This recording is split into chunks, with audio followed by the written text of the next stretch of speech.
Nagpamalas ng pagmamalasakit sa kapwa ang mga kapulisan sa pamamagitan ng paghahandog ng libreng pagkain sa mga katutubo ng Altabas, Aklan.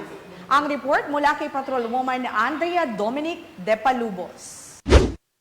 Naghandog ng libreng merienda ang mga tauhan ng Altabas Municipal Police Station sa mga indigenous people ng Sitio Dinaot, Barangay Manop, Altabas, Aklan. Nito lamang ika-15 ng Hunyo taong kasalukuyan. Kasama sa aktibidad ang mga opisyal ng barangay at BHWs na may layuning kilalanin at itaas ang moral ng mga katutubong mamamayan at upang maiwasan ang malnutrisyon sa kanilang komunidad.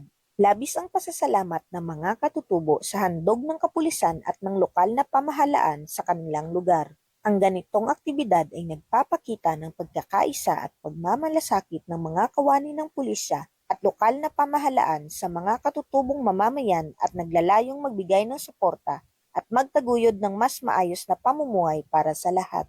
Mula dito sa Police Regional Office 6, ako ang inyong PNN Correspondent, Patrolwoman Andrea Dominic de Palubos, alagad ng batas, tagataguyod ng Balitang Pulis.